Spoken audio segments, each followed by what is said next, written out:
Film bergenre horor dari Indonesia ini bercerita tentang sebuah keluarga yang dihantui oleh makhluk halus setelah ibu mereka meninggal.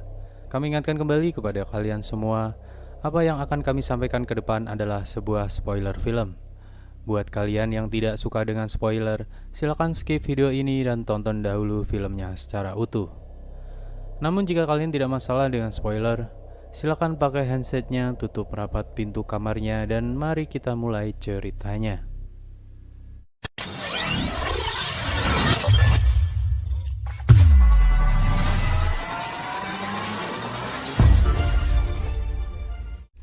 Di awal film diperlihatkan seorang wanita bernama Rini sedang menemui seorang produser lagu dari sebuah perusahaan rekaman. Dia di sini menanyakan tentang royalti lagu-lagu milik ibunya yang berada di bawah naungan label rekaman tersebut. Produser itu mengatakan bahwa pemasukan dari lagu-lagu ibunya Rini sudah semakin sedikit, mengingat ibu Rini sudah tua dan telah sakit selama lebih dari 3 tahun. Sehingga membuat orang-orang telah melupakan dan juga tidak mengenalnya. Rini pun akhirnya pulang dengan sedikit kecewa. Sampainya di rumah, Rini langsung menemui ayahnya yang sedang memperbaiki kursi di belakang rumah. Mereka kemudian terlihat berdebat tentang masalah keuangan keluarga mereka yang semakin memburuk, apalagi ibunya yang sakit dan rumah yang telah tergadaikan untuk pengobatan ibunya itu. Rini bilang kepada ayahnya bahwa seharusnya rumah mereka dijual dari dulu. Namun, ayah Rini berkata, bagaimana mungkin menjual rumah dengan cepat, karena ibunya membutuhkan uang untuk biaya pengobatannya dan tidak mungkin menunggu rumahnya terjual untuk mengobati ibunya. Kemudian Rini masuk ke dalam rumah. Dia lalu mendengar suara lonceng dari kamar ibunya. Rini pun kemudian segera menuju kamar ibunya itu. Di sini terlihat sepertinya ibu Rini sedang ketakutan dan melihat ke arah dinding rumahnya. Rini yang merasa aneh kemudian memeriksa keadaan dinding rumahnya, namun tidak ada apa-apa. Setelah membereskan kamar ibunya, Rini kemudian turun meninggalkan ibunya sendirian di kamar. Malamnya, ayah Rini seperti sedang menunggu seseorang di depan rumah. Kemudian datanglah anak kedua mereka yang bernama Tony pulang dari sekolah. Sang ayah bertanya kepada Tony, kenapa dia pulang sampai larut malam seperti ini? Tony pun menjawab bahwa dia sedang menikmati hari-hari terakhir bersama motor kesayangannya itu. Sepertinya keluarga mereka begitu sangat kesulitan dengan keuangan, sampai-sampai ayahnya harus menjual motor milik anaknya tersebut. Rini kemudian menyuruh adiknya Tony untuk melihat keadaan ibunya yang sedang sakit tadi. Saat Tony sedang mengelus-elus rambut ibunya, tiba-tiba dia dikagetkan dengan pintu jendela kamar ibunya yang terbuka sendiri. Kemudian Tony segera menutup jendela kamar yang terbuka karena tertiup angin. Tiba-tiba, saat Tony memalingkan wajahnya, dia melihat ibunya seperti sedang melihat ke arahnya dengan tatapan yang sangat aneh. Tony yang ketakutan kemudian berkata kepada ibunya bahwa nanti dia akan mencarikan obat agar rambut ibunya tidak rontok lagi. Lalu Tony pun pergi ke bawah.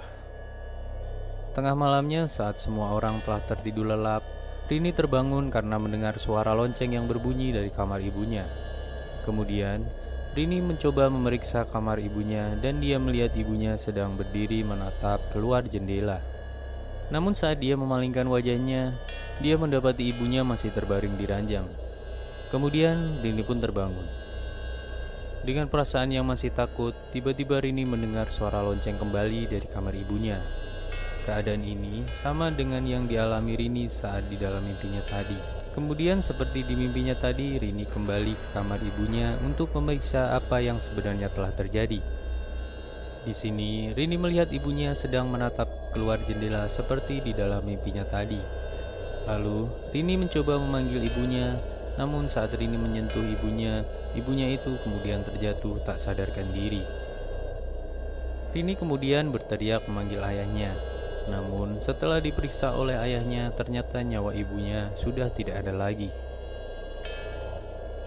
Saat itu di pemakaman, setelah ibunya selesai dimakamkan, ayah Rini sepertinya sedang berbicara kepada seorang ustadz di kampung itu. Ayah Rini berterima kasih untuk bantuan yang telah diberikan ustadz dan warga kampung atas pemakaman istrinya tadi. Di belakang Rini kemudian didekati oleh pemuda yang bernama Hindra. Hindra adalah anak dari Ustadz yang tadi berbicara dengan ayah Rini. Setelah Hindra pergi, terlihat adik Rini Bondi masih enggan untuk meninggalkan area pemakaman ini. Bondi mengatakan kepada kakaknya bahwa sekarang dia sudah berada di langkah ke-39. Dan ketika sudah langkah keluarga meninggalkan pemakaman ke-40, ibunya akan bangkit kembali. Rini meyakinkan adiknya bahwa semua yang dia katakan itu tidak benar. Lalu, sambil melangkah meninggalkan makam, Rini menanyakan kepada Bondi apakah dia akan di sana terus-terusan sampai besok pagi. Malamnya setelah acara tahlilan di rumah mereka sudah selesai, ayah Rini mengatakan kepada anaknya bahwa besok dia harus pergi keluar kota untuk mencari pekerjaan. Rini pun menanyakan kepada ayahnya, kenapa baru saja ibu meninggal, ayah sudah harus pergi.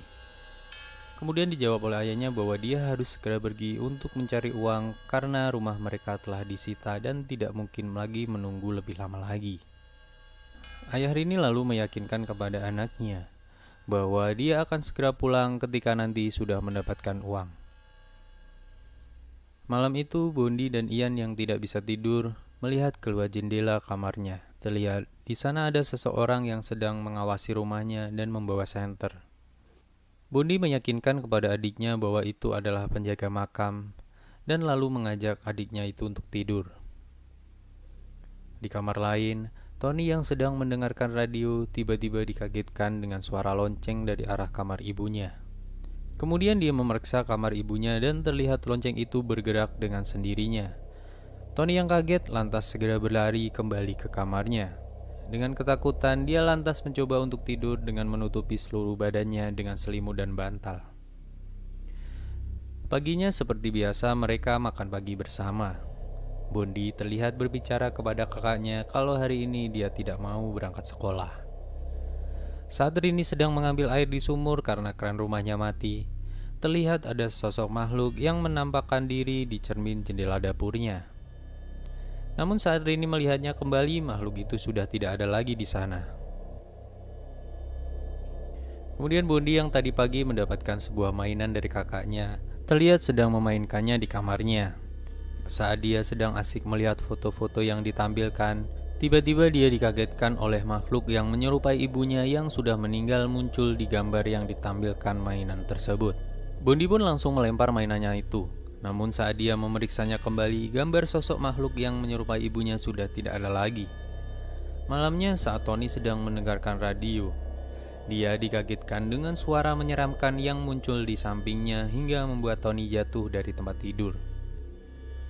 Tony yang ketakutan kemudian mencoba menyalakan lampu kamarnya. Namun saat dia memeriksa sekeliling, di sana tidak ada siapapun. Lalu di kamar lain, Ian mencoba membangunkan kakaknya Bondi untuk menemaninya ke kamar mandi untuk buang air kecil. Bondi terlihat di sini susah sekali untuk dibangunkan dan kemudian Ian pergi ke kamar mandi sendiri. Tiba-tiba dia dikagetkan oleh kakaknya yang muncul di sampingnya. Setelah mereka berdua dari kamar mandi, Ian bilang kepada kakaknya itu bahwa dia takut melihat foto ibunya yang berada di dinding lorong. Bondi pun kemudian mengambil selimut untuk menutupi foto ibunya itu. Namun saat selimut dilempar, terlihat selimut itu seperti menyangkut di sesuatu di depan foto ibunya. Karena ketakutan, mereka berdua pun berteriak yang membuat kakaknya Rini terbangun dan berlari ke arah mereka. Sambil menenangkan Bondi, Rini kemudian bertanya kepada Ian apa benar mereka tadi melihat hantu. Namun di sini Ian menjawab bahwa dia tidak melihatnya dan dia hanya ketakutan karena kakaknya Bondi berteriak dengan keras. Di sebelah nenek mereka sepertinya sedang menulis surat untuk seseorang. Dengan terengah-engah dia mencoba untuk menyelesaikan tulisannya tersebut. Esok paginya Tony datang ke makam ibunya dengan bawa lonceng yang biasa ibunya bawa sewaktu sakit dulu. Dia berharap setelah mengembalikan lonceng itu ke makam ibunya, dia tidak lagi diganggu oleh suara lonceng seperti kemarin malam. Hendra yang sedang bersama Rini mencoba menjelaskan suatu hal yang aneh yang dia lihat saat pemakaman ibunya dulu. Hendra bercerita bahwa dia melihat seorang perempuan sedang berada di makam ibunya. Dia mengira bahwa wanita itu adalah salah satu penduduk yang datang ke pemakaman itu. Namun Hendra kemudian yakin bahwa sosok wanita itu bukanlah manusia, karena saat dia melintas di rumah Rini, dia melihat sosok wanita itu berada di jendela kamar ibunya yang telah meninggal. Dan sosok wanita itu sangat mirip sekali dengan ibunya Rini. Di rumah yang dalam keadaan sepi, terlihat nenek Rini sedang berusaha berdiri dari kursi rodanya. Dan dia terlihat seperti sedang berusaha melakukan sesuatu. Tiba-tiba Rini yang baru sampai di rumahnya dikagetkan dengan teriakan Bondi dari arah sumur rumah mereka. Saat melihat ke dalam sumur, betapa kagetnya Rini bahwa neneknya sudah berada di dalam sumur itu dengan keadaan yang sudah meninggal. Kemudian setelah proses pemakaman neneknya selesai, Bondi yang melihat kejadian waktu neneknya meninggal seperti sangat syok dan sakit. Rini yang sedang membereskan kamar neneknya yang telah meninggal kemudian menemukan surat yang beberapa hari lalu ditulis oleh neneknya tersebut. Lantas Rini kemudian mengajak Hendra untuk pergi ke kota untuk mencari tahu siapa orang yang ingin neneknya berikan surat itu. Kemudian sampailah mereka di sebuah apartemen lusuh, dan terlihat keluar seorang pria tua yang menanyakan maksud dari kedatangan Rini dan Hendra. Orang tua ini adalah Budiman. Dia merupakan teman nenek Rini sewaktu masih muda dulu. Rini kemudian menyampaikan apa maksud dari kedatangannya tersebut. Dia berkata bahwa dia ingin menyampaikan surat yang ditulis oleh neneknya, namun belum sempat mengirimnya, neneknya sudah terlanjur meninggal dunia. Di dalam Budiman kemudian bercerita bahwa dia adalah teman neneknya sewaktu masih bersekolah dulu. Mereka begitu sangat dekat, namun mereka tidak pernah pacaran. Dia berkata bahwa dahulu neneknya adalah orang yang paling menentang tentang pernikahan ayahnya dan ibu Rini. Dia juga menjelaskan alasan dari nenek mereka menentang dikarenakan ibu Rini yang bekerja sebagai seniman dan tidak bisa memberikan keturunan. Lalu Rini pun menimpali bahwa nenek dan ibunya hubungannya baik-baik saja. Budiman pun kembali bilang bahwa nenek Rini percaya bahwa dulu ibunya meminta pertolongan kepada iblis untuk memiliki keturunan. Kemudian nenek Rini semakin yakin saat mengetahui bahwa ibu Rini sakit-sakitan kemudian meninggal secara aneh. Rini pun semakin heran dengan perkataan Budiman, karena sepengetahuan Rini keluarga mereka baik-baik saja.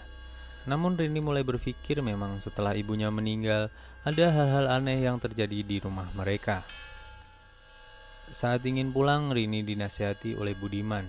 Mereka harus saling menyayangi satu sama lain agar iblis itu tidak bisa mengambil salah satu dari mereka. Keadaan Bondi semakin memburuk saja di rumah. Terlihat dia semakin pucat dan tingkahnya menjadi aneh. Ian yang menyadari perilaku kakaknya itu menjadi aneh, dia semakin ketakutan ketika melihat kakaknya Bondi itu. Malamnya, saat Ian ingin ke kamar mandi, dia dikagetkan oleh sosok hantu yang terlihat di dalam toilet rumahnya. Ian kemudian mencoba berlari, namun naas baginya bajunya tersangkut di pintu dekat kamar mandi tersebut. Paginya saat Rini sedang memutar piringan lagu milik ibunya, dia mendengar suara yang aneh dari suara piringan yang dia putar. Terdengar suara itu seperti sebuah kalimat-kalimat suatu ritual yang sangat menyeramkan. Rini kemudian mengecek keberadaan adik-adiknya. Setelah sampai di kamar adiknya, Rini tidak mendapati keberadaan Ian. Kemudian ia bertanya kepada Bondi yang masih sakit, namun tidak ada jawaban. Rini kemudian mencari Ian ke seluruh sudut rumah. Betapa terkejutnya Rini mendapati adiknya Ian tertidur di luar rumah di sebuah kotak besi penyimpanan. Rini kemudian membangunkan Ian dan mengajaknya masuk. Di sini Rini berpesan kepada Ian bahwa dia harus memberitahu kepadanya atau kakak-kakaknya kalau ada apa-apa yang sedang menimpanya.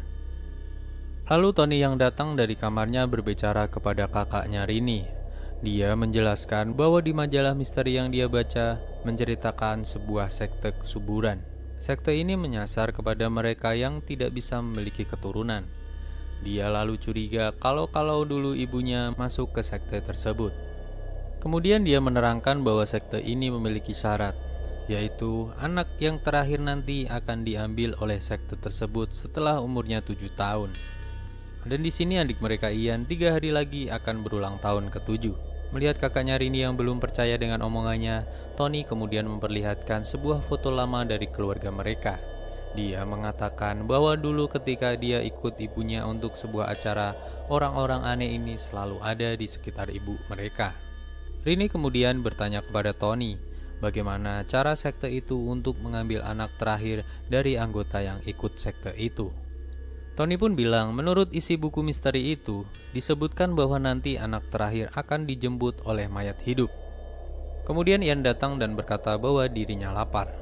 Saat Rini hendak mengambilkan makanan untuk adiknya, tiba-tiba terlihat dari kaca di lemari ada neneknya yang sedang duduk di kursi roda di sampingnya. Rini kemudian memanggil Hendra dan ayahnya yang seorang ustadz. Di sini setelah melihat isi rumah Rini, ustadz tersebut menyuruh Rini dan adik-adiknya untuk sholat, agar terhindar dari godaan makhluk-makhluk yang tak kasat mata yang sedang mengganggu keluarga mereka. Malamnya saat Rini selesai sholat, dia dikagetkan oleh sosok hantu yang menyerupai ibunya berada di depannya. Rini pun kemudian berteriak ketakutan. Kemudian dia membawa semua adiknya pergi ke rumah Indra untuk menyelamatkan diri. Paginya Rini dan Indra juga adiknya Tony mulai membahas bagaimana cara untuk mengusir makhluk-makhluk itu yang telah meneror keluarga mereka. Kemudian tiba-tiba telepon rumah Indra berbunyi. Indra kemudian bilang kepada Rini bahwa tadi yang telah menelpon itu adalah Budiman. Budiman berkata bahwa ada hal penting yang ingin dia katakan kepada Rini dan Hendra. Hendra pun berangkat sendirian untuk menemui Budiman.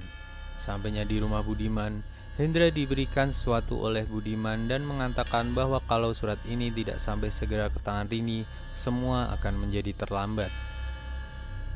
Namun naas bagi Hendra, saat perjalanan pulang dari rumah Budiman, dia mengalami kecelakaan dan membuatnya meninggal dunia. Setelah pemakaman Hendra selesai, terlihat ayah Hendra begitu sangat terpukul.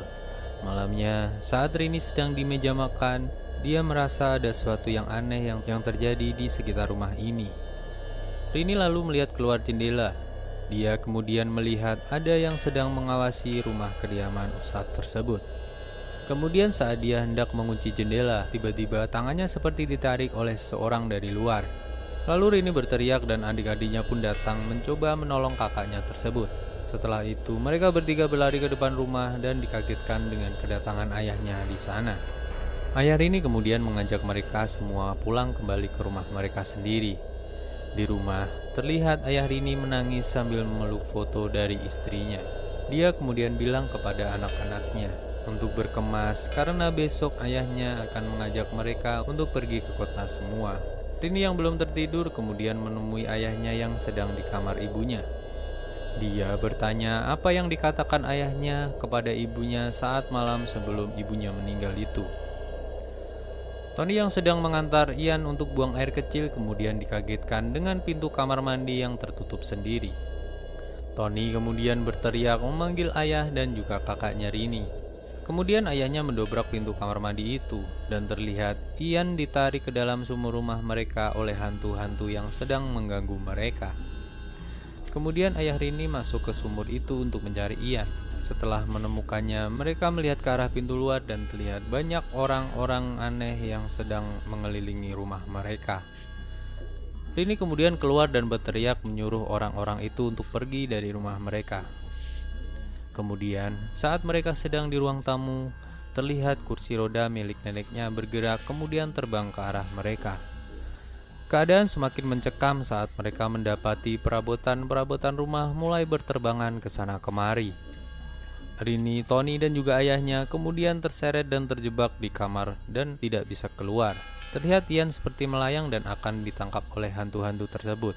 Lalu Bondi segera menangkap adiknya tersebut dan keadaan pun kembali normal kembali.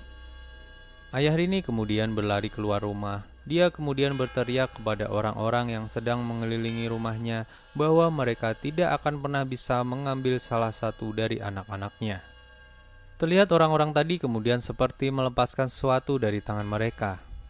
Paginya, mereka terlihat sedang berkemas-kemas untuk meninggalkan rumah itu. Namun mobil yang akan mengangkut mereka dan juga barang-barangnya tidak kunjung datang sampai malam hari datang kembali. Malamnya, Rini yang penasaran dengan surat Budiman, kemudian membuka surat itu lalu membacanya. Di sana tertulis bahwa anak terakhir dari anggota pemujaan setan bukan diambil untuk dikorbankan, Namun, anak terakhir dari anggota pemujaan setan adalah titisan dari anak iblis, dan orang-orang yang datang ke rumah mereka kemarin bukan untuk mengambil titisan anak iblis, tapi memberi tanda kepada penjemput mereka. Kemudian terdengar suara lonceng yang aneh dari luar rumah mereka. Di sana terlihat banyak sekali mayat hidup hantu-hantu yang sedang mengepung rumah itu. Bondi yang merasa aneh melihat adiknya Ian yang melihat keluar jendela, kemudian bertanya apa yang sedang Ian lakukan. Ian kemudian menjawab pertanyaan dari kakaknya itu, bahwa dia sedang berbicara kepada teman-temannya yang ada di luar. Bondi yang kaget karena melihat Ian yang bisu tiba-tiba bisa berbicara hanya terdiam dan ketakutan. Keadaan rumah semakin menegangkan ketika semua hantu-hantu sudah mulai masuk ke dalam rumah dan mengepung mereka. Ayah Rini yang belum tahu bahwa Ian merupakan titisan anak iblis kemudian mencoba mencari anaknya tersebut. Terlihat Ian yang sudah berada di luar bersama hantu ibunya dan juga hantu-hantu lain yang sangat mengerikan. Lalu Tony mencoba menarik ayahnya untuk masuk ke dalam rumah. Terlihat hantu-hantu tersebut mulai mencoba masuk ke rumah dan mulai menyerang mereka. Tiba-tiba Budiman datang ke rumah mereka dan mengajak mereka semua pergi dari rumah itu. Setahun kemudian, diperlihatkan mereka tinggal di sebuah apartemen dan hidup dengan damai. Kemudian film pun usai.